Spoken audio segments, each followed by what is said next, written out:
Andrés Iniesta made what may be his last cup final appearance for Barcelona as they thrashed Sevilla 5-0 to lift the Copa del Rey on Saturday. And what a performance to mark the occasion. Iniesta, who has agreed a move to China at the end of the season, was brilliant at the Wanda Metropolitano Stadium, scoring Barcelona's fourth goal and earning a standing ovation from both sets of fans when he was substituted near the end. Iniesta's tears on the bench showed just how much it meant to him after 21 years as a Barcelona player.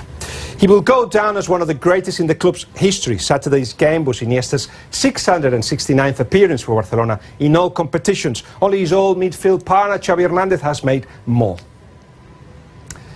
Iniesta was seen as a rising star in Barcelona's La Masia academy and made his senior debut at the age of 18 in 2002, but it wasn't until he was 24, 25 that he became a first-team regular. Injuries were always an issue for him, and it is something he has had to deal with both in a physical and a psychological way. But his trophies speak for themselves.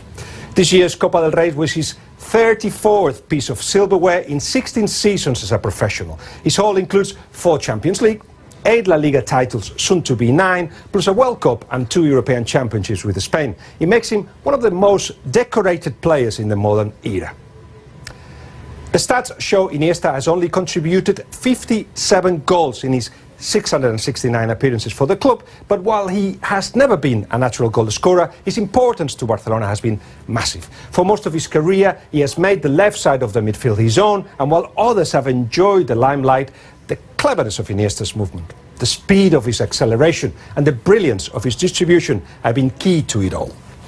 Iniesta is the man who knits it all together and makes their attack function. Even this season, with his powers on the wane and his Barcelona career nearing an end, he has averaged more final third passes per 90 minutes than any of the club's other midfielders.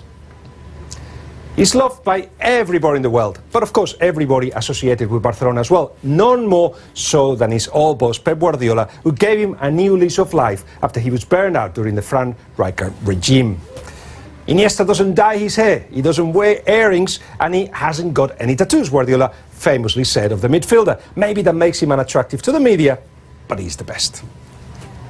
Andrés makes it look easy on the pitch, but his life has been full of challenges too. In his book, he admitted he has battled depression for much of his career. 2010 was a crucial year for him. He was deeply affected by the death of his friend Dani Jarget that season, and he hit rock bottom when he was injured 3 months before the World Cup in South Africa. He thought he wouldn't make it, but of course he did, going on to score the winning goal in the final against the Netherlands. As soon as the ball connected with my foot, I knew the goalkeeper had no chance, he later said. That moment was just perfect.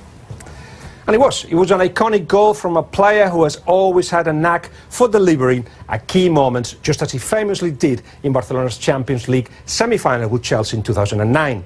Those seconds will in fact live on in football history. And even when his playing career is over, Iniesta's eternal contract with Barcelona means he will always be a part of the club in some capacity. So the journey is not over yet.